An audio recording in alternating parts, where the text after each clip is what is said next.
សួស្តីអ្នកទាំងអស់គ្នាខ្ញុំបាទ John ហើយថ្ងៃនេះផងដែរខ្ញុំនឹងយកពី feature របស់ microphone កាស AirPods Pro 3 នេះជាសំឡេងដែលចេញពី microphone របស់ទូរស័ព្ទហើយនេះគឺជាសំឡេងដែលចេញពី microphone របស់កាស AirPods Pro 3 តោះកុំឲ្យខាត់ពេលយូរយើងទៅមើលពីរបៀបប្រើប្រាស់ទាំងអស់គ្នាដើម្បីធ្វើការប្រើប្រាស់ feature microphone ទៅលើកាស AirPods Pro 3ជាដំបូងគឺយើងចូលទៅកាន់ setting បន្ទាប់មក scroll ចុះមកក្រោមហើយចូលទៅកាន់ sounds and haptics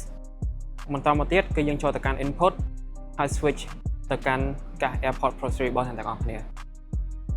ហើយមើលវិញទៀតអ្នកទាំងអស់គ្នាក៏អាចផ្លាស់ប្ដូរ feature microphone នៅក្នុងកំឡុងពេល call ដោយគ្រាន់តែធ្វើការ scroll ចុះក្រោមទៅកាន់ control center បន្ទាប់មកចុចទៅលើ call bar ហើយផ្លាស់ប្ដូរ microphone អ្នកទាំងអស់គ្នាទៅកាន់កាស AirPods Pro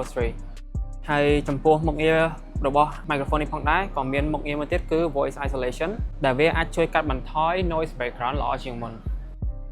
សូមអរគុណអ្នកទាំងអស់គ្នាសម្រាប់ការទស្សនាវីដេអូនេះតាំងពីដើមរហូតដល់ចប់សូមចុច like subscribe និង follow page ដើម្បីទទួលបាននូវវីដេអូថ្មីៗបើអ្នកទាំងអស់គ្នាមានចម្ងល់អ្វីទាក់ទងនឹង Apple product សូមជួយចុច comment នៅខាងក្រោមសូមអរគុណ